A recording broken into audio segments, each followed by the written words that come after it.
Hey, everybody. Welcome back to Against the Spread.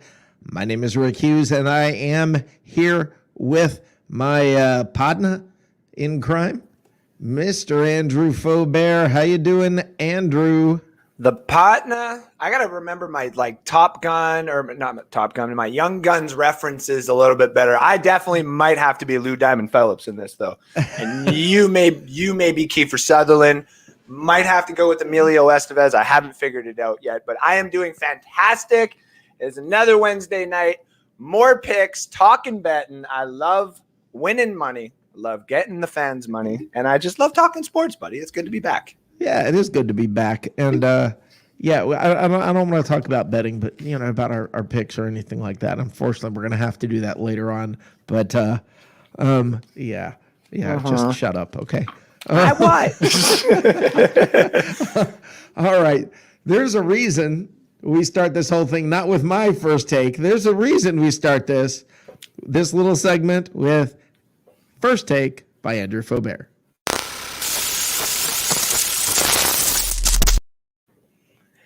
Everybody knows that we're watching the show and you're on this platform because we love the Bucks. And you're damn right you got to love the Bucks because they keep winning you money if you're hitting that money line somewhere where there's actually money to be made. But the one thing that you have to always look at is taking the homer out of the equation. This is the reason last weekend I went against the grain of a lot of fans and a lot of people. And I did take the Patriots at +7. You take the fan out of it. There's no reason to hate on anybody who is a fan of the Buccaneers who decides to take them at, -23 or anything like that. There's no reason to hate on anybody. But if you really want to get down to the nitty-gritty of money and how we're supposed to get there, we always have to look to the end of the day of the matchups and the injuries and who is playing and what we have to deal with. With the Buccaneers, we had some major injuries on the secondary, and Bill Belichick, who we all can still admit is a god amongst men when it comes to coaching, not the last couple of years, but still a god amongst men for coaching. He is essentially the GOAT, one of the GOATs. He's on that Mount Rushmore, and he came in with a game plan. And by goodness gracious, if the sports gods had another reason to make it a different way, they would have. But Brady ended up coming out with the victory in a very tight game. The NFL makes these games happen like this for a reason. Just because it looks like it's going to be a blowout and the Buccaneers come to town and Belichick and Mac Jones and the infamous, gif of Mac Jones, it does not look good. And the Patriots don't necessarily look good. But when matchups come into play, and the NFL also decides that they want to play, aka referees, the weather, the fact that it's an outdoor game, sometimes all of this comes in and decides the end of the game factor. There's no need to hate on anybody who ever goes against, say, betting against the Buccaneers. I mean, if they take the money line, it's a completely different story. But there's a reason that we are called against the spread. There's no hate for going against the spread on your favorite team. And that is why towards the end of this show, when me and Rick do our picks, one of those picks you are going to see is the Tampa Bay and Miami matchup. For us right now, Tampa Bay -10. For me, that looks tempting. That looks nutritious. And only because there's a healthy squad of corners out there. But they're not on our Buccaneers. They're on the Dolphins. Brady is going up against one of the greatest crops in the NFL of corners. +10 for the Miami Dolphins right now. Their Buccaneers are going to win this game due to the fact that there is a quarterback issue in Miami. There is offensive line issue.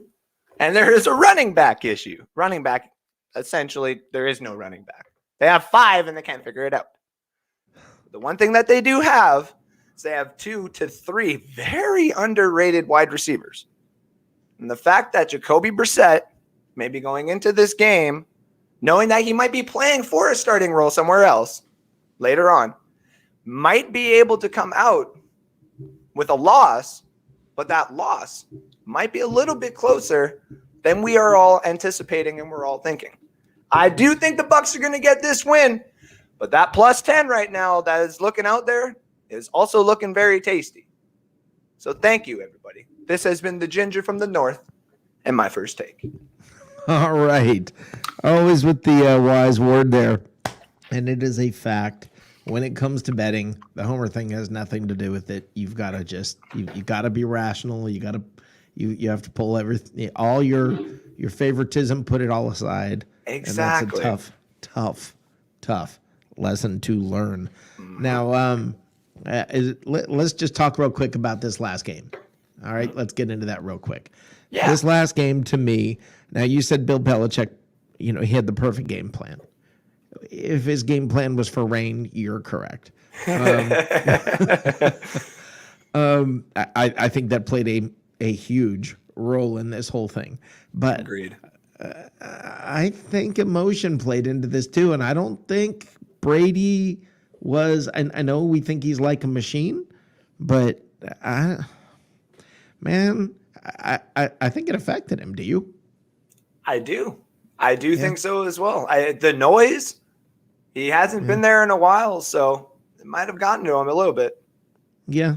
I mean, I was thinking the other day, if Brady, the one thing I think Brady, when they were chanting his name, from what I know of Tom Brady, I think he would be thinking in his head, did you people learn nothing from me?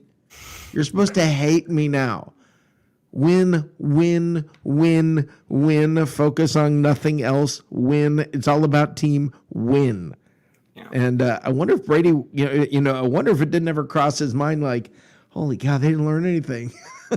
Honestly, I've seen a lot of videos from the people from the stands because there was some people from Los Angeles, Hollywood. A lot of people came out to see this game. Yeah. And when he ran out, and you do hear those cheers, they're the one diehard Patriot fan. And I say Patriot fan. He's not a Brady fan. He's not a Belichick. He's a Patriot fan. He came out, and you can hear him in the background basically yelling, essentially, when Brady comes out and people are cheering. He goes, "What the are you doing? We're at Gillette Stadium."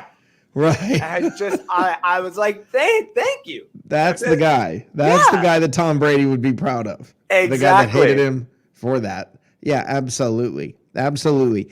But, that's our opinions. That's my opinion. That's your opinion. Exactly. But as we've said many, many times, we're not the experts, but we like to, from time to time, bring on the experts. So we're going to do that right now with Scott Steen from Winners and Winers. How are you doing, Scott? Good evening, gentlemen. How you guys doing? Doing good, especially now that you're here. Hells yeah, buddy. Bring a little, bring the expertise in. Bring the expertise. No pressure, right? Yeah, no pressure at all. Lots of questions for you. Yeah. Last week is last week.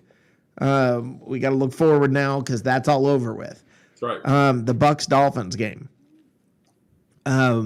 It's the first game for the Buccaneers that isn't, the first game hype against the Cowboys, the Rams, the Patriots. There's been so much hype to this point of the year. This is the first game that nobody cares about this game outside of what? The Battle of Florida?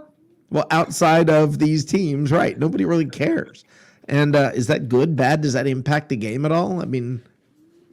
No, I don't. I honestly don't think it does. I think maybe the Bucks can use a little bit of a breather where they won't be under such a national scrutiny, like you're saying. But you know what? This is a team of veterans with a veteran coach. I don't think I don't think that's going to have much of an effect. Okay. What are your thoughts about the Bucks game? I mean, do you think it's going to be close, not close? What are your thoughts? Well, here's the deal. Tampa Bay has shown so far this season that they've been susceptible to the pass. It's a shame that the Dolphins have the worst passing attack in the AFC. Not really a shame. No, it's not. It seems like something that they would be able to take advantage of. This Tampa Bay team, you watch them and you look at individual plays and you look at series and you're just like, my God, this is the best team in the NFL. I don't know how anyone can ever compete with them. And then they do silly things. In our business, we call it playing with your food a little bit, where games where you should have a much bigger lead, you should end up covering the point spread. And for whatever reason, you just don't. This is the story, isn't it? 1-3 against the number this year. Yeah. I'm going to take Miami and thinking they might get a backdoor cover. I think Tampa Bay probably has a 2-touchdown lead most of this game, but I think they take their foot off the gas, again, play with their food late in the game. Yep. And Jacoby Brissett or Tua, whoever ends up going, I think can lead them down for a late score to crush the hopes and dreams of everybody holding Tampa Bay -10. Right. And now, go ahead. Go, Andrew. Oh, I was just going to say, so in this game, I mean, both of these teams are having really, really troubles running the ball. I mean, Buccaneers kind of showed last week that they can kind of get back on the horse if you just let Leonard Fournette eventually be like a diesel engine and get up to where he's supposed to be. September Leonard, baby. Heck yeah. So what do you kind of see for the grand total of this game? Like, should we be hitting the unders on both of the totals on both teams here? I mean, Ahmed and Myles Gaskin last week were kind of atrocious as well. He wasn't kind of atrocious. I started him on my fantasy team. He was completely atrocious. Yeah, yes, he was. He redefined bad. To me, this is a game where I would have to look if I'm going to play a total, I'm going to have to play over the total, and simply because, as you guys pointed out, Tampa Bay, they'll run the ball. They've got Leonard. They've got some tools. They've got some horses up front where they can clear the path. Miami, they have no shot of running the ball. So they're going to throw, then they're going to get behind, and they're going to throw more. So I think the problem with that becomes they're maybe going to be down 2 receivers. Of course, they're going to be down Fuller. Will Fuller's hurt. Boy, there's a news flash. You could just pretty much cut and paste that for most of the season, wherever he is. Yep. But the bigger news is Devontae is questionable for this one. And if he can't go, another guy on my fantasy team, by the way, you think I'm going to have a dynamite season with too many Dolphins on my team? I don't know how that works out. But if Devontae Parker can't go, this becomes a very long day for the Dolphins, and I would also have to lean with Tampa Bay getting the cover. I think they may end up having a lead that is too big even for them to jack away there at the end of the game. So I'm going to keep my eye on the injury report. I think there's going to be a lot of balls in the air, if you will, and I think if I'm going to play the total, I don't really want any part of the under. I know it's tempting with Tampa Bay's defense. I would probably look towards a Tampa Bay team total over would be my first play, and then a small lean to the full game over. I like that. Go ahead, Rick. No, you're good. I've got a question for you about San Francisco, Arizona. Sure. Talking about injuries. Jimmy Garoppolo, that game. Your thoughts on that game? I want to see if we'll get into Andrew. We'll get into our stuff on this later. Of course. I want to hear Scott tell us what we need to know before we make our picks, so that we don't make fools out of ourselves. Man, you guys are really putting it on me here. Now I'm not just responsible for all your viewers, but now I'm responsible for you two as well. See, we have a little. We call it our international pick kerfuffle. Since Andrew's in Canada and I'm in the U.S., we have a little contest going among. Wow, that must freak you out every time you watch the NFL and they have a 4th down, huh, Andrew? What are they doing? No, I see. Rick and a few people here at Bucks Report know I'm kind of this might be kind of bad, but I'm the anti-Canadian. I was really, really hoping for the CFL XFL merger just so we can have a little bit of the both things that everybody loves from both platforms be mixed into one. So right. I have to admit, I am a big fan of the CFL. I call myself a dabbler. I don't know enough about it to make really strong plays on it. But I will watch the games when they're on and make the occasional live play. It really is kind of a nice change of pace. It's kind of fun when you see guys scrambling for the punt and the end zone is like 100 yards long. You're like, oh my God, they just get lost back there. And where's he going? Very cool. But as far as this Niners game goes, I think there's a very strong possibility that the Arizona Cardinals could be the best team in the NFC. I really like what they're doing. I like two things about them this year compared to last year. I like the improvements that they've shown on the defensive side, and I like the improved accuracy of Kyler Murray. He was kind of a run first. He was kind of a Lamar Jackson type, where he always had the arm, but you couldn't count on the accuracy. Of course, the running ability, the speed are just, for my money, second to none as far as running quarterbacks go. But he's really increased his accuracy this year. I think they're the real deal. I'm not sold on rookies until they show me something where they don't look like a rookie. So if Jimmy G's not going, if Trey Lance is going to be in the driver's seat there, I like me all kinds of Cardinals throwing the 5.5. Okay. I'm not sure there's that much of a difference between Jimmy G and a rookie. I know he's not a rookie, but yeah. And Jimmy G's another one of those guys where every once in a while you watch him, he throws a pass, he reads the defense correctly, he hits the right receiver. I'm like, man, this guy should have a lot better numbers. And then you watch him do something incredibly stupid, like, oh yeah, now I get it. Okay, yeah, you suck. Well, see, we're a little bit familiar with that as Buccaneers fans after all those years with who at quarterback before Tom Brady. Josh Freeman. Well, yeah, and I'm a big K-State guy. That's where my son went, and we go to like almost all of the games. So Josh Freeman always has a special place in my heart. But not the best NFL quarterback, perhaps. He's got a special place in our heart too, but we don't want to go there. Yeah, sure probably a little more in the cellar, I'm thinking. Yeah. So, Scott, just a quick thing on the CFL. One thing a lot of us have learned: if you ever want to be a good CFL shark, whatever everybody says that, is the best bet to play for the weekend, just go the complete opposite, because CFL is completely. Two of the best teams could have the two best defenses and no offense whatsoever, and all of a sudden the game can end 61-58. I've seen some really crazy things happen. Well, I turned one on last week. The Ottawa Red Blacks were playing, which is what a fun thing with the flannel, and they saw the log when they score and all that stuff. They're up 14-0. I turn and I look at the live play. They're -3. I'm like, I've got to play. How can I not play that? So I took them, and of course they looked terrible for the rest of the game, but they did hang on. Yes, they did. They did. So yes, I'm 1-0 this year on my ECFL bets. There you go, 100%. So speaking of perfect, weird transition here. Urban Meyer seems to have like the perfect bar, the perfect situation in Columbus, Ohio for him. So is that essentially probably the reason why that 100% is Tennessee -4 this weekend, and there's no question?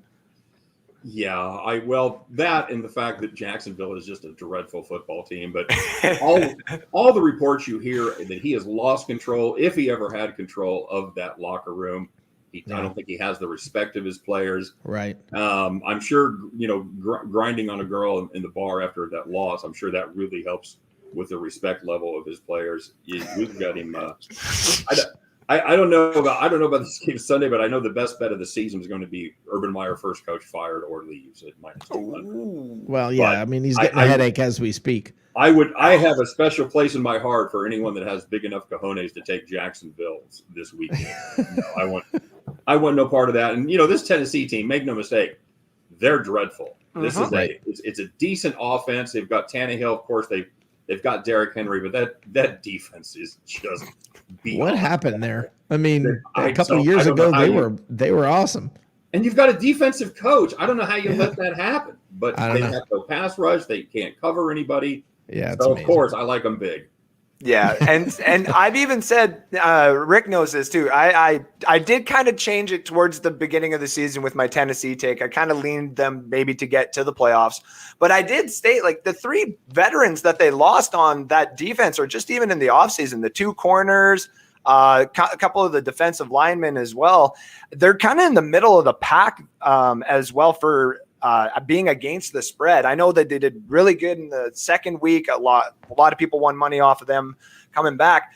Do you see them actually becoming better with, say, AJ Brown getting healthy and Julio Jones, and maybe, I know Arthur Smith is gone, but do you think the new coach and the new system will finally catch on there in Tennessee and people can start betting and win money on them again? It has to help to get those guys back on the offensive side of the ball, because Derrick Henry just can't carry the ball 400 times a season. You're killing the guy. We're watching a slow motion crime the way they do Henry right. It's the Tennessee. They're in the unusual circumstance where a phrase you never thought you'd hear people at the Nissan Stadium saying, "Wow, I really miss Jadeveon Clowney." Wow. Just saying. Oh man. Are there any hurts. games that you see that you're like, I wouldn't touch it? Don't talk to me about it. There's not a chance. Well, let's see. I kind of went the other way and got the ones that I was interested in. So let me see a couple of ones that I wouldn't touch with a 9-foot pole, so to speak. Falcons, Jets, Buffalo, Kansas City. Falcons, Jets is another one. For me, and I live in Kansas City, guys, but for me, the Chiefs at this point are an auto fade as far as the number goes. They've covered just twice in the last 15 games. Yep. I love them, but speaking of terrible defenses, just awful, absolutely awful. And I was watching all 22 today with them. They've got problems, guys. They are schematically deficient. The guys aren't where they're supposed to be. I don't know that that's going to get any better anytime soon for the Chiefs. Plus, this game has been circled on the Buffalo Bills calendar since they walked off the field last January as they lost that game to the Chiefs. These guys are fired up. I follow Bills Twitter, man, and they have been talking about this game all summer long. The fans are fired up. The team's fired up. It means a lot to them. I would absolutely play the Bills +3 in that spot. Oh, nice. Okay. One more question, Andrew. You got one more for him before we let him go so that he's willing to come back. We don't keep him too long. Just basically looking at the Cleveland and Chargers game. It's so close, obviously, with the spread. I personally like the Chargers at the -1, but is there some way that Cleveland can actually come out not only victorious, but winning some people some money with this, the spread or the money line when it actually comes, out? Yeah, it could absolutely happen. And this is a game where I haven't done that like super deep dive yet. Mm-hmm. But I really obviously liked what I saw last weekend with the Chargers. They looked like a complete football team as they just pretty much ran roughshod over the perfect Las Vegas Raiders. Yep. So then again, Cleveland also very, very good team. Both of these teams are good against the number. They're 3-1 against the spread, so they've made their fans happy. Yeah. I've got to take the home team here. Yeah, I will. Just based on the strength of schedule and the teams that they've beaten and the teams that they've played, I'm going to give a slight lean to the Chargers to cover up that small number. I would probably just break down and eat the juice and play it on the money line at -130 or whatever we're getting. We're catching it out there. Nice. Okay, I like that. Awesome, Scott Steen. Is that the correct pronunciation? That is the correct pronunciation. Yes, you nailed it, guys. The H is there for no apparent reason at all. Okay. I've got a GH in my name for no reason. So. Oh, beautiful. Yeah. No. All right. The T is silent. Winners and Wisers. What'd you say, Andrew? I was just gonna say the T is silent. In my I was last like, name you're a Faubert. So exactly. Faubert. A Faubert. Yeah. Say you're Canadian without saying you're Canadian. Exactly. Right. Exactly. Scott, thank you so much for coming on. I appreciate it. Thanks, and we really would like to have you back. I'll do it. Have a great week. Love to do it again. Thank you very much. All right. Take her easy, Scott. All right. Take care, guys. Good luck. Bye-bye.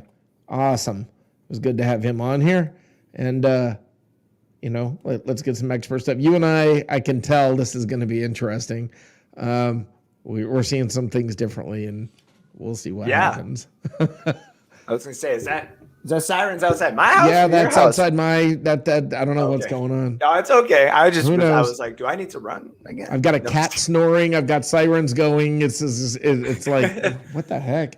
You got a Canadian in your ear. Must be a weird experience. That kind of night. It's going to be that kind of night. I'm telling you. We also have another expert coming on in a little while here. But we do. Yeah, but I forgot to do something at the beginning of the show here. I was a very bad person. So let me get this out of the way if I could. Of course. Real quick. Well, housekeeping. All right. Sorry about that. But we need to, everybody, bet with the 3-decade leader. BetUS BetUS. Join now for 125% bonus, 125% bonus, or 200% bonus with crypto.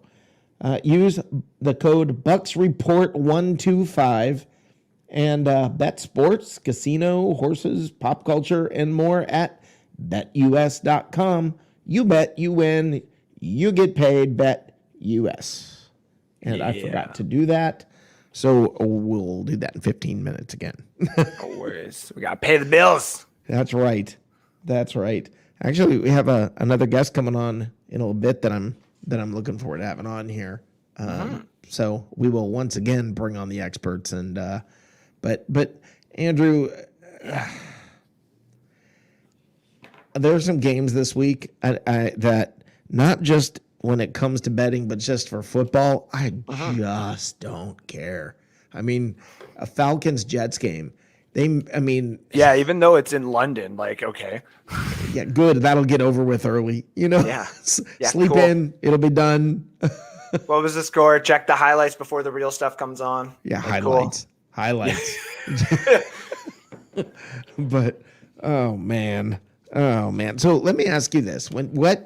When it comes to last week, is there anything you feel like you learned? Is there anything that stood out to you, not just Bucks, but in anything? We know in general. Or is there anything that you look at and go, you know what I realized? Was it the Chargers? There's a lot of different things. Is there anything that stood out to you? Spencer Rattler, if he is going to be the number 1 overall pick, congratulations, you're a Texan at this point. And anybody who wins the Heisman Trophy with the quarterback legislated on to you, you are a Houston Texan next year. Yeah, and you're going into a very weird situation, my friend. Same with if you're the second or third worst quarterback or best quarterback in college, you're going to be a Falcon. That's why have they not traded? Why have they not traded Deshaun Watson? I mean, why are they asking that much? They're going to get nothing and have to draft somebody. And then what? I mean, what are you going to trade him next year during the draft? Is that the plan?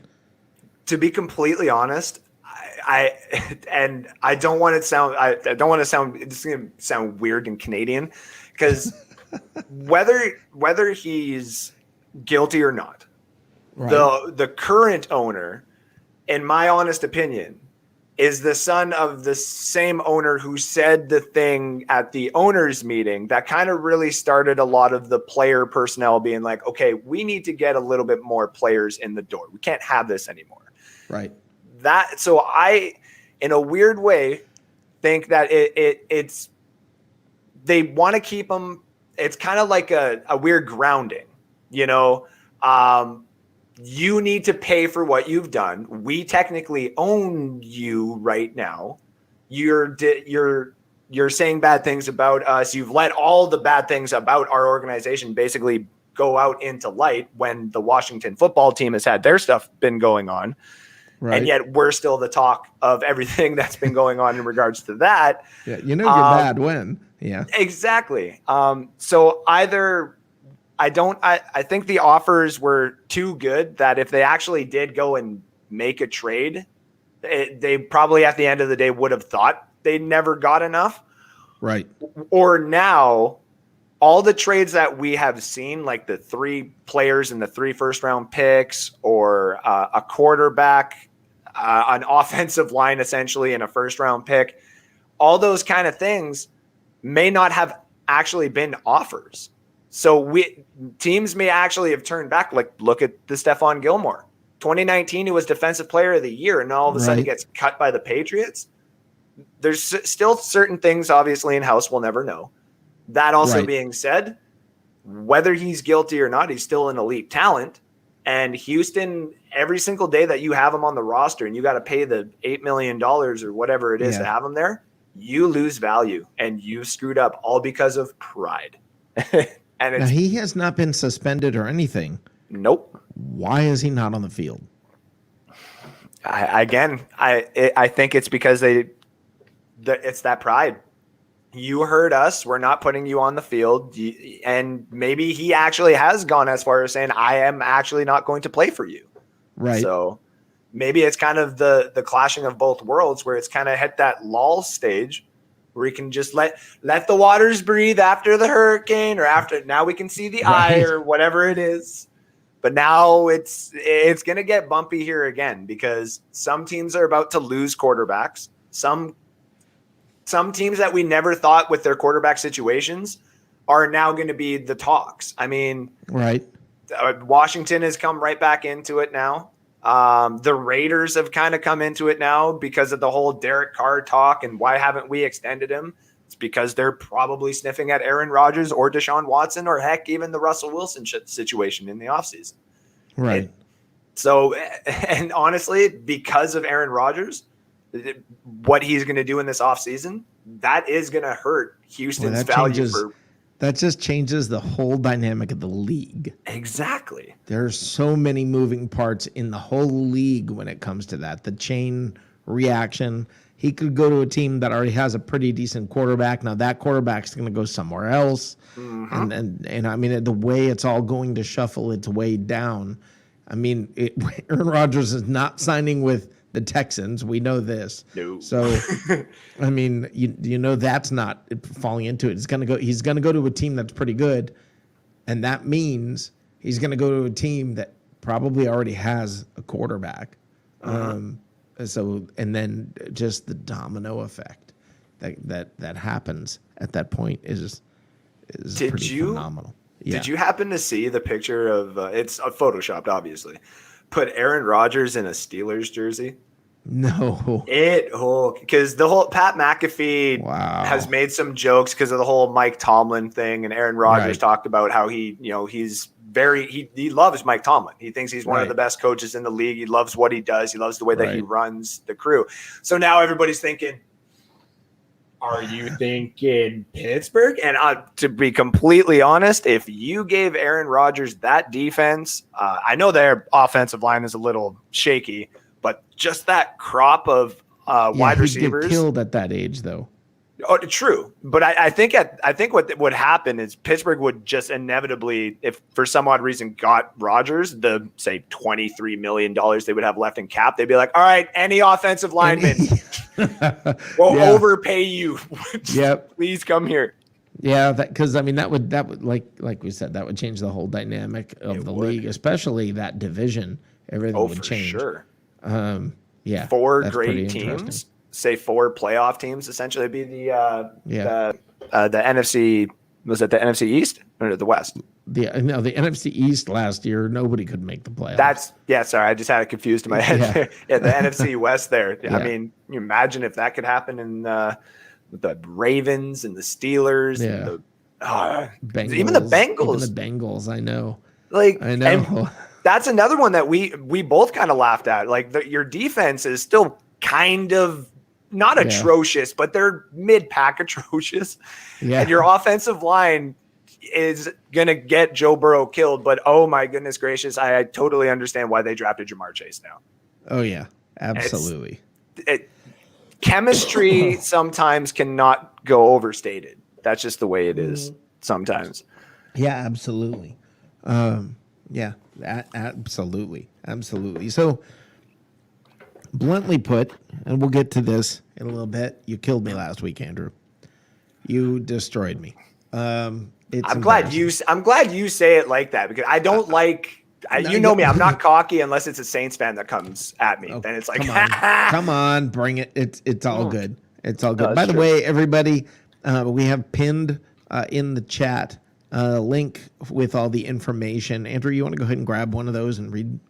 Heck yeah, dude! I want to read one of these bad boys. Right. Bet with the 3. Go ahead. Go. Oh no, I was going to say you got to bet with the 3-decade leader. BetUS. You got to join now for 125% bonus or 200% bonus with your crypto. I'm reading the wrong one. My apologies. But life is back on Sports Betters, and BetUS has your NBA, NHL, UFC, PGA, and yes, NFL betting lines up for their 27th year. Live betting on all of it. Got to log into BetUS.com or call 800-792-3887. That's 800-792-3887. BetUS. BetUS. US. For 125 bonuses with Bucks Report 125. Customer service pros are ready to get your phone, social, and online sports betting kickoff started now. So you got to play with proven mainstay in the industry, BetUS. You bet. You win. You get paid. BetUS.com. Awesome. Thank you, Andrew. Not a problem. Getting those bills paid. Pay them bills. We pay them bills. Just like the Bucks when they won the Super Bowl, paid a lot of bills for me. Oh my goodness gracious, that was fun. Wow, Kansas City hasn't been the same since that game. Man, and you know what? I still have them finishing respectably this season, but even I knew the defense is going to be their kryptonite. Well, that was my question, though, and it was the question I wanted to bring up tonight is we all remember the Falcons debacle in the Super Bowl, and that team, it just decimated that team. It destroyed that team. It had a long-lasting impact. Mm-hmm. Did this Super Bowl do whatever that is? I don't know how you want to word that. Mm-hmm. Is there that kind of a lasting impact this year on Kansas City? I think on their defense it is, at least. Yeah. Because their offense doesn't necessarily seem out of sync. It just seems like they can get better, obviously, on offense. But that defense, the fact that they haven't addressed it, I mean, still one of the top offenses in the league, and we're going to go out and get Josh Gordon. Yeah. Okay. You need a cornerback, and all of a sudden, Carolina just got C.J. Henderson and Stephon Gilmore, which I said in the group chat today. Carolina now all of a sudden has on paper a top 10 cornerback, like three-headed monster for their first round pick, a sixth round pick, and a tight end. Like, are you kidding me? Well, that's one of the most important positions. So that was my question about this. I mean, to me, it seems like Andy Reid, you remember all the questions before they won that one Super Bowl? Do you remember all the questions about him? It seems like he's reverting back to that coach. Yep. To the Philadelphia Eagles, Andy Reid. Yes, that's what it seems like you're getting again, is the guy who's just not gonna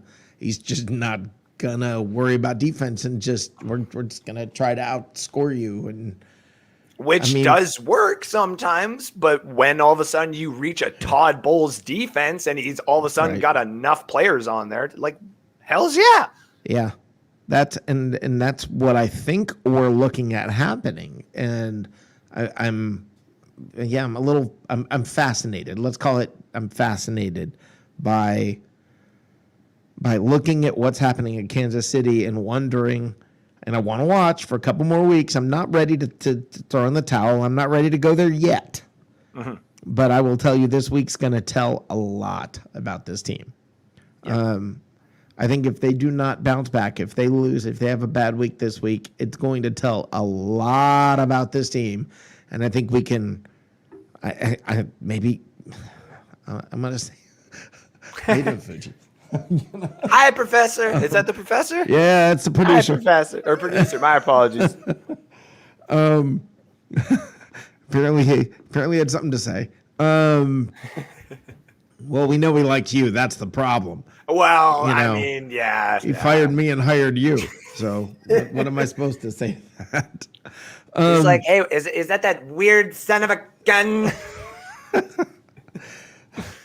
But okay. So, what we have, let me tell you who's coming up here. They're going to be here in just a couple of minutes. And speaking of, he just came on right as I started to talk about him. Literally. He's in the lobby waiting. That was amazing timing.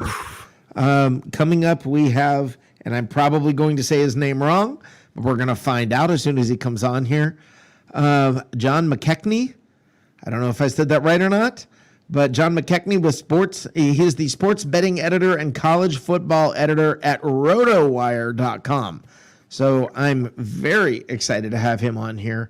Let's bring him on here. Let's bring on the experts. All right. How you doing? Welcome to the show. Hey guys, how y'all doing today? Doing great, man. Now I got to tell you one thing. I feel very insecure. I feel like I'm lacking some manliness or something.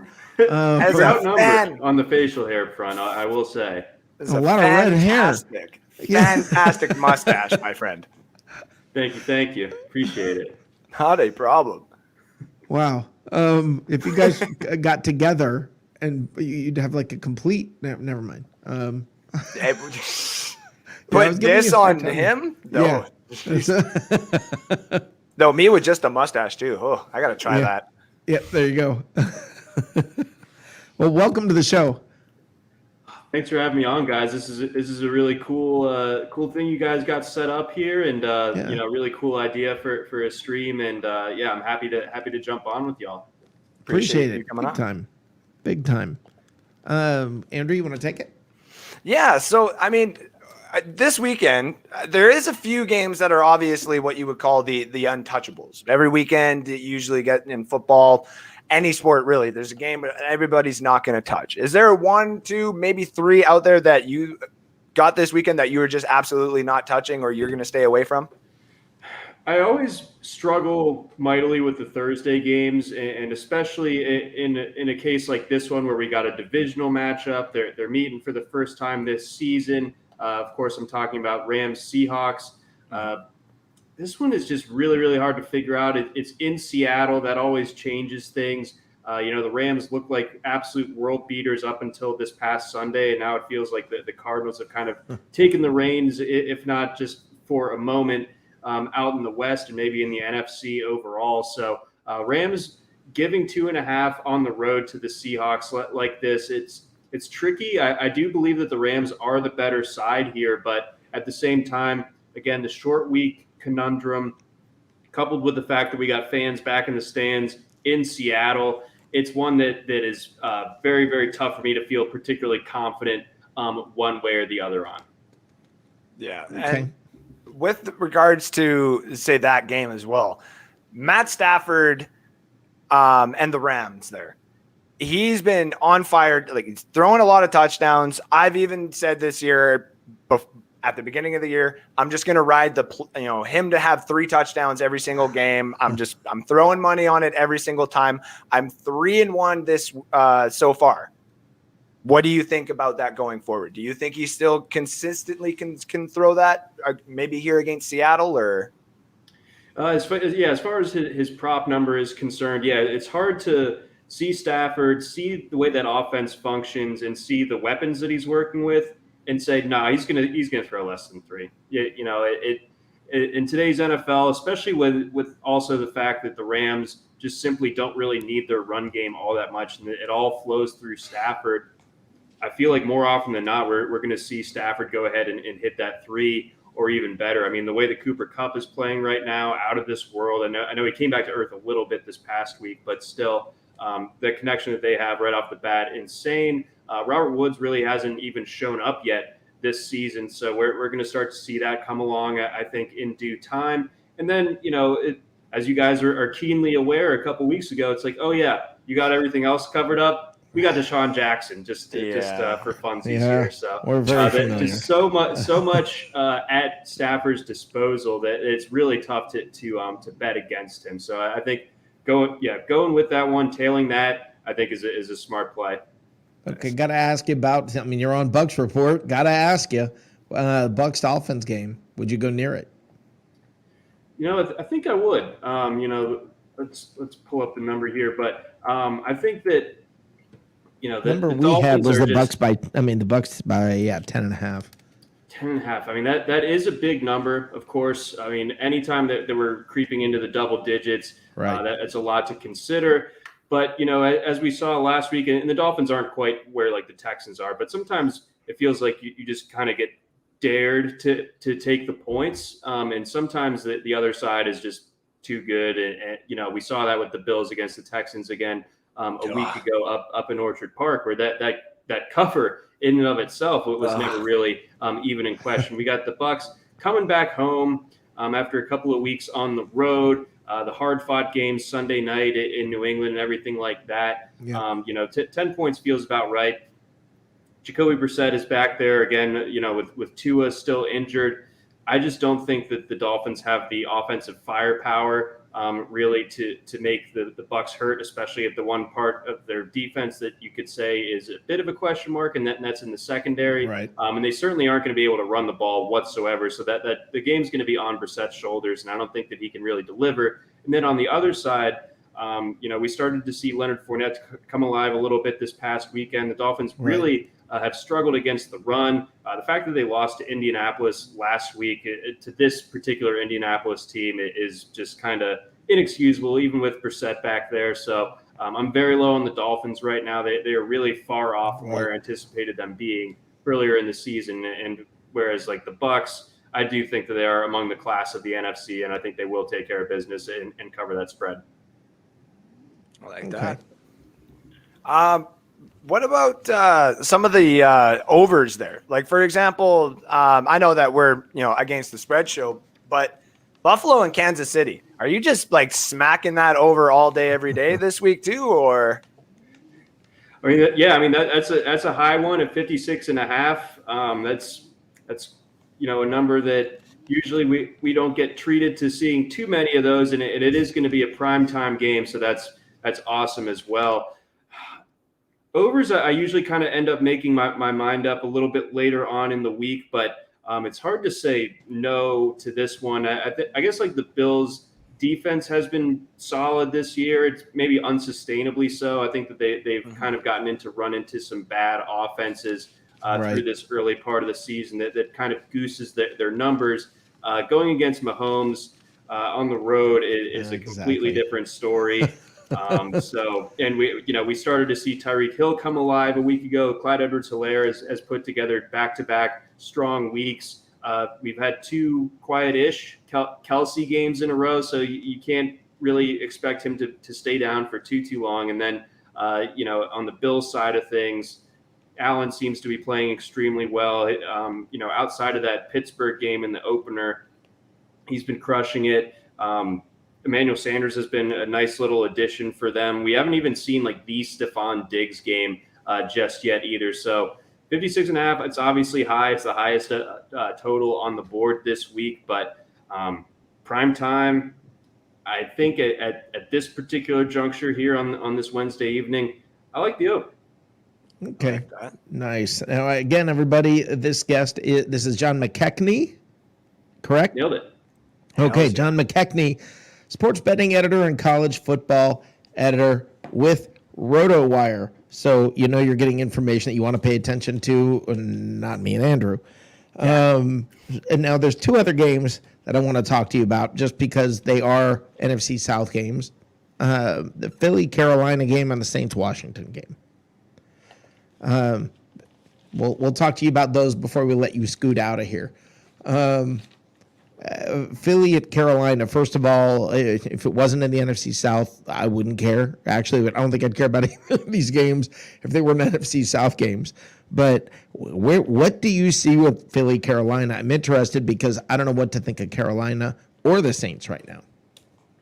Right, exactly. Okay, so we'll start out with that Panthers game. The Eagles obviously gave a pretty decent fight this past week against the Chiefs, especially after they really had what I thought was basically a very concerning performance against the Cowboys the previous Monday night. So for them to be able to hang with the Chiefs respectably, obviously they didn't cover the touchdown spread against them, but still showed signs of life in a way that they didn't the Monday prior. But I do tend to buy. I hope I'm not, stepping on toes with this being a Bucs show, but I tend to believe in what Carolina's got cooking. They've made some shrewd moves. Obviously, they lose J.C. Horn for a while, and they go ahead and just acquire C.J. Henderson. It seems like they're very committed to this season and getting things done right now and stacking wins. And coming off of a loss in Dallas, I think that they're going to come out hungry. They're at home. I think Philly just might not have the pass catching personnel. And I think on the other end, I think the Carolina secondary is going to put the clamps down against that Philadelphia receiving core and maybe confuse Jalen Hurts a little bit. Phil Snow's done a good job at DC there. So I do think that this is something where I would have expected the Panthers to be getting a little bit, or to be giving a few more points at home than what they are. The 3.5 is kind of a surprise almost, but Right. even still, even if that is, the theoretical trap, I would still side with the home team here with the Panthers. I think they're the better team on balance. I think they win by more than a field goal. Okay. And what about the Saints game? So the Saints, Washington. Saints going up against the football team. Football team have just been Jekyll and Hyde. You never really know what you're going to get with them. I mean, it's Same with the Saints, Taylor Heineke. He's just kind of a madman out there, and I respect it. I actually really enjoy watching him play. But the Saints, for their own purpose, they've been really Jekyll and Hyde this season too. Am I right? I mean, they come out last week. It's their home opener. They're on the road for 3 weeks in a row, and what happens? They lose to Danny Dimes and the Giants, and you're just kind of like, how does this possibly happen? You guys are touchdown favorites in this one, and you let that one just kind of go by like that. So that was shocking. That was one of the more shocking results of the week. So now you're trusting that this Jameis Winston-led Saints team on the road as slight favorites. I got to go with the football team here. I think that defense still hasn't played its best ball just yet. I think they've underwhelmed a little bit relative to, like the sum of those parts that they have there in the nation's capital. I think they can be able to make it happen. I think that the Saints, while good, I think that they are still a team that's figuring it out in the post-Drew Brees era, and them going on the road. I think that this one ends up potentially even being a straight-up win for Washington. So I will go the home side here. Nice. Awesome. John McKechnie from RotoWire. Thank you for being here, my friend. Rick, Andrew, thank you guys very much for having me. Appreciate it. And I hope you are willing to come back, because we would love to have you back. Yeah, bless absolutely. us with the mustache again, please. Would love to. It'd be an honor. And I hope to see you guys next week. Awesome. Yeah, buddy. Sounds great. Thank you, John. Appreciate y'all. Have a good night, buddy. Awesome. John McKechnie from RotoWire. And that was some great info. Like that guy. Oh, shut up. I'm jealous. I'm just telling shut you. up. The day I shave this You're off, jealous. I think I'm just Look keeping at the my mustache, face. man. Come on, man. I'm feeling like my testosterone's dropped dramatically just since this show started. I'm like, man, holy cow. My testicles crawled right back up. I don't know what just happened. It's horrible. I wasn't prepared for that. I'm sorry. There's nothing about this. There's nothing about this show that has made me feel good about myself. And now we have to get to this segment, by the way. Yes, we have do. to get to the international pick kerfuffle. And as we do this, folks, let me bring something up on screen first of all. Before we do that, and before we get to this, guys, do you want a free pick? How would you like a free pick from an expert? What? If you bet on sports and understand value, that means you realize the benefit of betting good numbers. Our sponsor, ATS Wins, a company with a 30-year track record of sports betting success, wants to give all Bucs fans their best bet on tomorrow's Rams-Seahawks game right now. By getting tomorrow's pick guide for Thursday night's game. Okay, Yeah. by getting in the game today versus tomorrow, you'll get the pick in before the line moves. All you need to do is text BUCS, B-U-C-S, to 828-800-WINS. That's 828-800-9467. Okay, and again, BUCS, you want to type that in. You want to text it and send it to 828-800-WINS. There's no obligation, just a winner that you can bank on. And now we got to get to this. So the record from last week. Andrew was 11-5, and I was 6-10. That's Let's okay. let the beating commence. Let the gloating happen. Let it all go. Let it out. Only one I'm gloating about is the +7 Patriots. And I did it, I guess, at the beginning of the season, at the beginning of the show. Other than that, listen, I may have just had a good week. I like to see what the average would be at the end. Yeah, of the we're gonna season, find out, aren't we? Hells yeah, we are. We're Hells gonna yeah, we find are. out. Yeah, we're gonna find out. You want to start? You pick the game, and we'll start going through this week's picks. Yeah, buddy. All right. So let's start with the Thursday night game, the Rams and the Seahawks.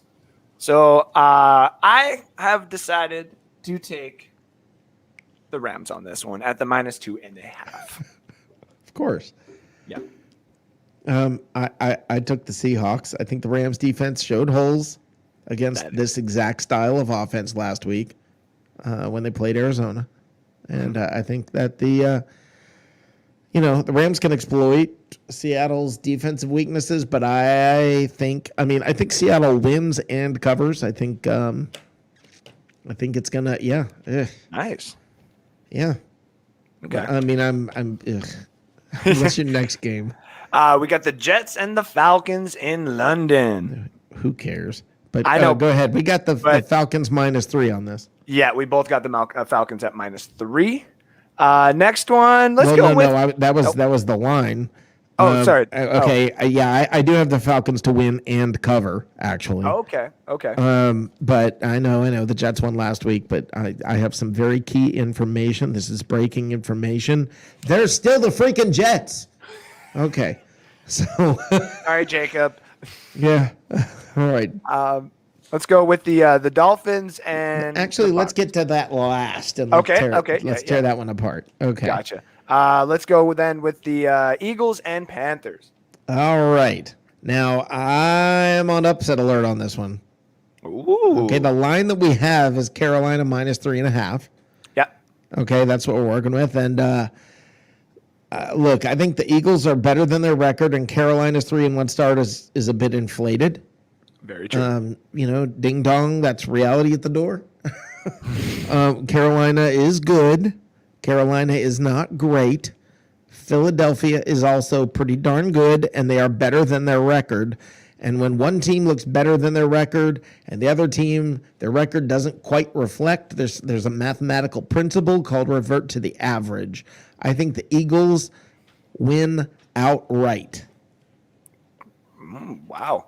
I like that. At +165 too. I like that. And you? I got Carolina with the -3.5. And you guys know I'm not a big guy that usually goes with the favorites on this one, but I do personally like Carolina on this one just because I think it might come out 2 scrub points technically at the end there, where Carolina might just score another late one and they might cover that 4. So Okay. Let's go with the Saints and the Washington football team. Okay. Again, upset alert here. I think Washington wins this thing outright. The Saints are inconsistent with Jameis because Jameis is, inconsistent. I honestly think Washington wins this outright simply because that defensive line, Jameis Winston, I think that's why. Yeah, you ain't ever going to see me unless I have to bet for the Saints. So I'm going Washington -2, and I got them to win. Okay. For sure, obviously. All right. Titans, Jags. This is my lock. Just like my lock. Yeah, both of our locks. All right. Just like he locked in that waitress on his lap. It's locked at -4. Take Tennessee. Yeah. Look, I think the Titans were embarrassed after a road loss last week to the Jets. The Jags are embarrassed because, they're the Jags and they've got Urban Myers, their head coach. Look, it's just a bad formula in Jacksonville. I mean, Tennessee has some pride. They're gonna win and cover Jacksonville. Jacksonville has no pride. Yeah. I mean, they just have no pride. There's no Jaguar pride there. Nope. Let's go to then the Lions and Vikings. Vikings -9. What do you got? I'm actually going to take the Lions at +9 on this one. There has been a couple of games where they look like they can just not last game, obviously, but even last game, not against the spread, but they just don't go down. It's like an actual lion in the wilderness. They won't go down. So until they keep proving to me, until it's 2 weeks in a row, I am going to continuously go with the Lions here. So I'm going to take the Lions at plus 9. Okay, I'm very comfortable going with the Vikings to win and cover.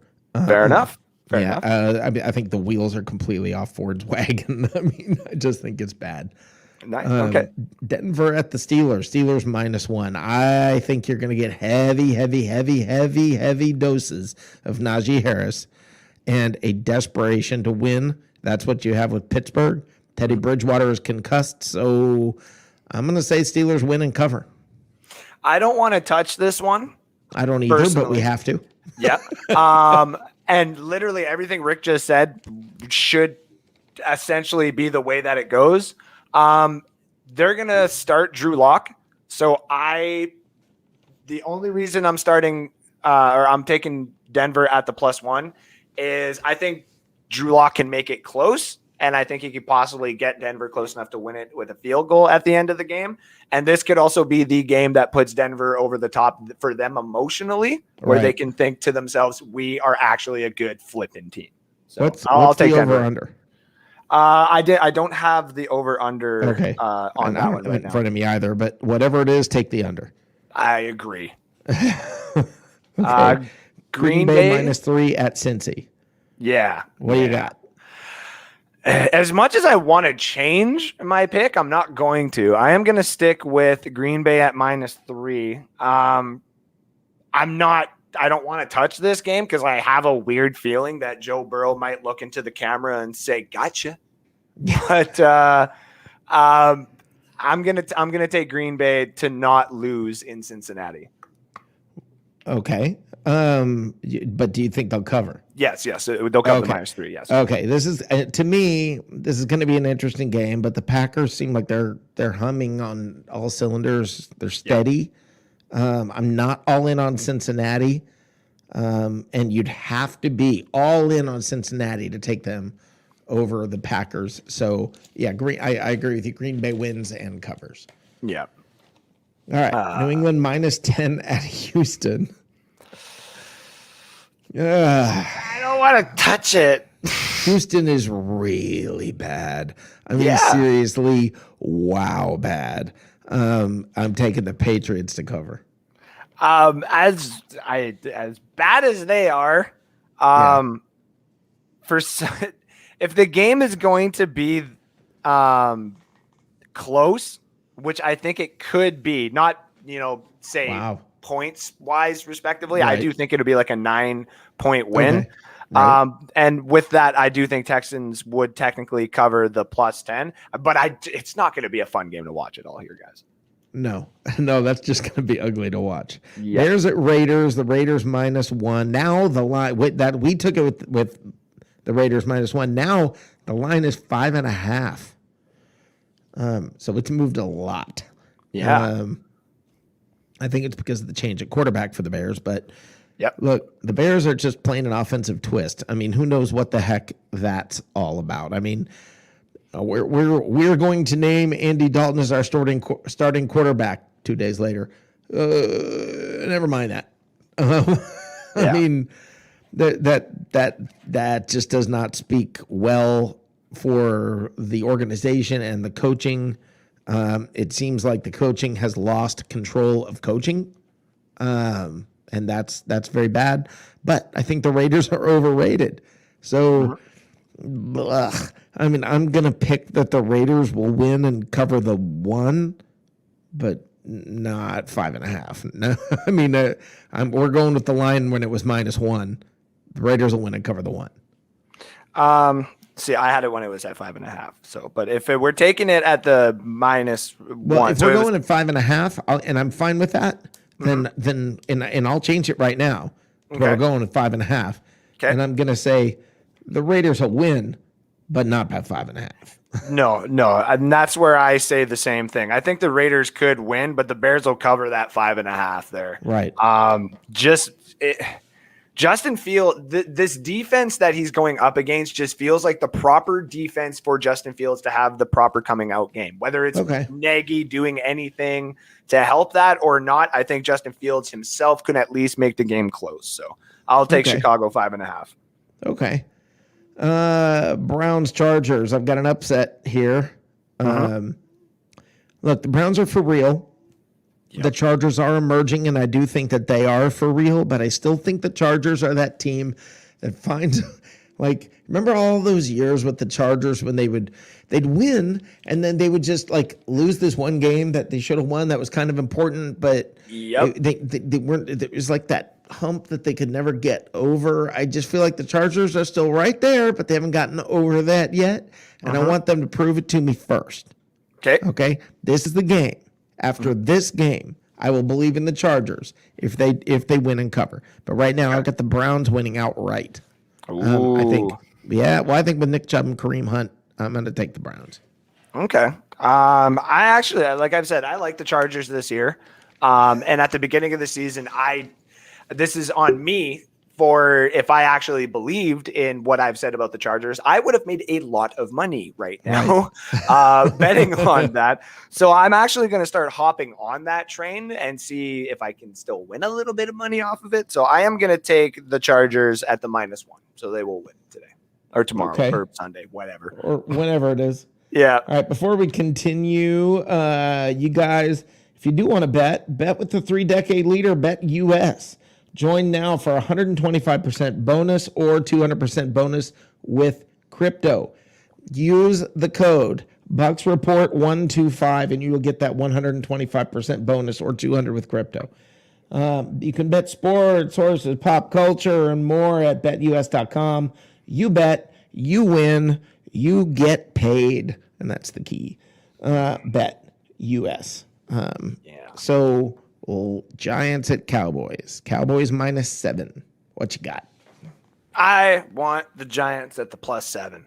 They got it last week against the Saints. I understand that this is a completely different team that they're playing in the Dallas Cowboys. But just like me and Rick have always talked about before, when you play in division, anything can actually happen. And I want to see – everyone keeps talking about this Giants team. A lot of people on Bucks Report have – and I'm starting to kind of see why. And Saquon Barkley is starting to slowly get back to his healthy state of what he was before. So I am going to take the Giants at +7. You're kind of taking a lot of what I had to say. It's expect a lower scoring game because in a quick game because you're going to see a lot of Saquon and a lot of Zeke. They're both sort of reemerging. Dak has that and that offense. They're just playing better than Daniel Jones and company, but this is going to be a run-heavy game, so it's not going to be a blowout. That tends to keep games closer. And that's why I think the Cowboys win, but don't cover. Take the Giants +7. I agree. San Francisco at Arizona. Love this. Love this game. Love this game. Look, so it's Trey Lance with Jimmy Garoppolo injured again. Kyler Murray is in a zone. Everything is clicking and humming for Arizona and San Francisco. We've seen what happens when there are injuries and such. We watched it last year. We've watched the team when it gets out of sync, when it's not quite working. I am taking Arizona to cover. I am actually going to go the complete opposite way. I am going to... It's not good news for me, folks. The only reason I'm doing this is because I don't see the Arizona Cardinals being the Carolina Panthers of a few years ago. I don't even see them being necessarily the Steelers of last year where you can go 12 or 13-0 and then start to falter. Personally, and this is just me, I do think that the Cardinals should lose or should have a very, very close game within their division in order for them to realize their true potential of what their team could be. I do think Arizona can win, but there is something in me that tells me that San Francisco has a chance, but I'm not enough to put it on the money line. I will take San Francisco at +6, and I am going to put that in one of my 4 for the week. Oh, wow. As my lock-ins for the week. Wow. All right. Buffalo, Kansas City. We got Kansas City -3. Look, Buffalo looked good, but they have not played a quarterback like Mahomes and an offense like Mahomes. He's not going to lose 2 consecutive home games. All right. KC's defense struggles, but Buffalo is due for sort of a road cool down. Guys, I get it. Buffalo's hyped for this game. I hear it. I hear you guys. Buffalo's hyped for this game. You think Kansas City isn't right now because of what they've struggled with? Also true. I think Kansas City's absolutely looking to gain some respect back. Expect a close game, but Kansas City wins and covers. Barely covering, but covers. Rick makes it very hard to go against him when he talks like that, because it's all very compelling. It's a very compelling argument to take it. I've actually taken Buffalo the +3. I'd actually even go as far as saying Buffalo to win it. I think this game could actually go to overtime. This seems like one of those games where you want it to be a high scoring game, and by golly, it might. Like this, it might be a 38-41 game by the time the fourth quarter starts. And we might be going to overtime tied at 48 or something. So I like Buffalo at the +3, and I like them to win. I think the money line has them at +130 right now. It's a little bit of money if they win. If that line starts to go into the +140, 145, that's where I would start dropping just a little bit more than, say, I usually do. Yep. But also at the same time, like Rick does make it one hell of a compelling argument to go against that too. So this is also the game that I don't necessarily want to touch this week, but I am going to take Buffalo to win and to go +3. Excellent. Now we got Indy at the Ravens. Indy at the Ravens. We're at the Ravens -7. Look, Lamar Jackson's becoming an even better passer. It's not just about his legs combined with some, spectacular pass, and that's been him in years past. Now he's playing kind of consistent, good football. And Lamar Jackson, to me, looks like he's playing better than he ever has, even though he's not getting the flash and the press and the hype. I think he's become a better quarterback. I think the Ravens win and Ravens cover. Wow. Yeah. That's a good one. Though me on the opposite side of it, I have Indianapolis at +7. I don't think that they're going to win the game. Carson Wentz, so hit and miss right now. This is just like watching Ryan Fitzmagic when he was here in Tampa Bay. Though a little bit better of a team, I will admit. That being said, they have issues. They got injuries. I totally understand that. But last week, they just let Jonathan Taylor kind of run it out and made it a very close game. I think that they might try to do the same thing against a little bit of a depleted Baltimore Ravens defense. So I'll take Indianapolis at the +7, but I still got the Ravens to win. Okay, excellent. Wow. Okay, that was a lot of fun. Now we're going to actually, by the way, guys, don't forget, you can text Bucks to 828-800-WINS and get a free pick for tomorrow night's game. You might want to go ahead and do that. You might want to do that. Get ATS Wins best bet on tomorrow night's Rams-Seahawks game. All right. So let's get to that game. Perhaps you heard Bucks Dolphins. Let's talk about it. Let's break it down. Give me your thoughts. So on my thoughts, the Buccaneers are going to win this game. If the Dolphins come out and win this game with a depleted roster due to injuries right now, then the league is going to have an issue when they come back all healthy. I can tell you that right now. With that being said, though, Jacoby Brissett is probably the best backup and also worst starter in the league. So that's saying something. We have a very depleted cornerback situation right now. Richard Sherman is going to have a really nice game going up against Jalen Waddle. And that's also going to be not a very good thing for a guy in his second game going against the fastest rookie out of the 2021 draft class. I do think that they can make it close. I like Miami at the 10.5 just because it is in that double digits. If it starts to get lower for some odd reason, I wouldn't touch it. If it starts to get higher, I would put a little bit more money on it. It is one of the 4 as well that I have this week. as my locks, give me Miami at plus 10.5. All right. Yeah, I've got Jacoby Brissett.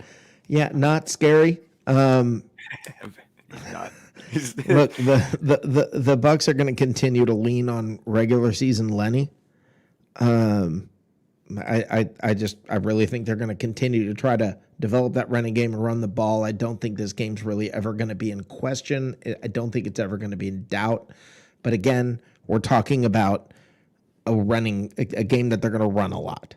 So I don't think this game is ever really close, but 10.5 is a really big number. Yep. So I'm going to go ahead. I'm going to say the Bucks win handily, but they don't cover. I'll take the Dolphins plus 10.5, but the Bucks to win handily, and it never really be one of those scary games. It could be, the Bucks are up by 13, Dolphins get a garbage touchdown, whatever, and the Bucks are sort of just running out the clock. So that's kind of what I think is, that's the way I think it's going to go down. We both think the same. Think the same. Yeah. All right. You have any thoughts? Any final thoughts?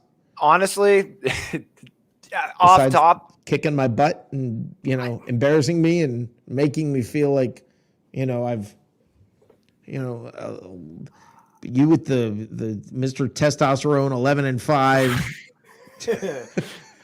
honestly, that's kind of what I was hoping the Buccaneers were going to go last year. I'd say 10-6. I was hoping 11-5, and we got there. So I just feel as though this is the start of a great season for me. The only other thought I got is, ladies and gentlemen, if Trey Lance goes out this weekend and can actually do what he was drafted at number 3 to do, there is a little bit of money to be made on like a couple little parlays, put the $2-3 bets on Trey Lance to cover a couple things. Cause I don't like to go with the rookies. Justin Fields failed me when he got his first start, but Trey Lance is a completely different animal here, guys. So I'm starting to kind of fall, I guess, on that a little bit. I know a lot of people want to stay away from it, but if you got like $10, just go out there, see what you can get for Trey Lance on some yardage and some running, and maybe see if you can win some money off that. So, excellent, good advice. All right, guys. Well, it's been a fun night. It's been a fun night. One more time, look, we got football tomorrow night. Again, one more time, guys. Text Bucks to 828-800-WINS, and get that free pick for tomorrow night's game. Rams Seahawks game tomorrow night. Get the ATS winner, and I think you guys can enjoy that game a little bit more. Remember, never bet what you can't afford to lose. Do you have any last words? Is that it? That's it, buddy. Just remember to keep all your bets nice and low. Yeah. Don't get crazy. I don't need people to start telling me they lost cars or quads because they chose my bets. When I start getting there, then I will say, yes, I'm a professional, but you know that we are not. We are doing this out of fun and because we are good at what we do, but we are not the best. Yep. And apparently I'm good at a lot of things, but not doing these picks. Now we'll see. Here's the thing. The fact that we have that many different also tells me, look, that's what's going to take to catch up to you. And, let's see what happens. Let's see how this whole thing goes down. Thank all of you guys for being here. All of you making comments. Stephen Glasker, Wilson, Johnny Dean, Fred Swayze Moore, Teresa. But the Miscreants were representing tonight. Excellent. Ray Kennedy. Hey, brother, how you doing? Best of the Bay. Ray Kennedy's out there. Cup of Ray. If you guys have any, and I told you guys last week, if you want to send your picks in, and we'll be happy to see how you do. That way you can go ahead and trash talk us. But right now, none of you had the guts. None of you had that to send them in, so none of y'all can talk too much trash. Chickens. All right, guys. Thanks a lot for stopping by and enjoying our second night. Right here on Against the Spread. Thank you guys for being here. You all are awesome. Go Bucks. Go Bucks. Go Bucks.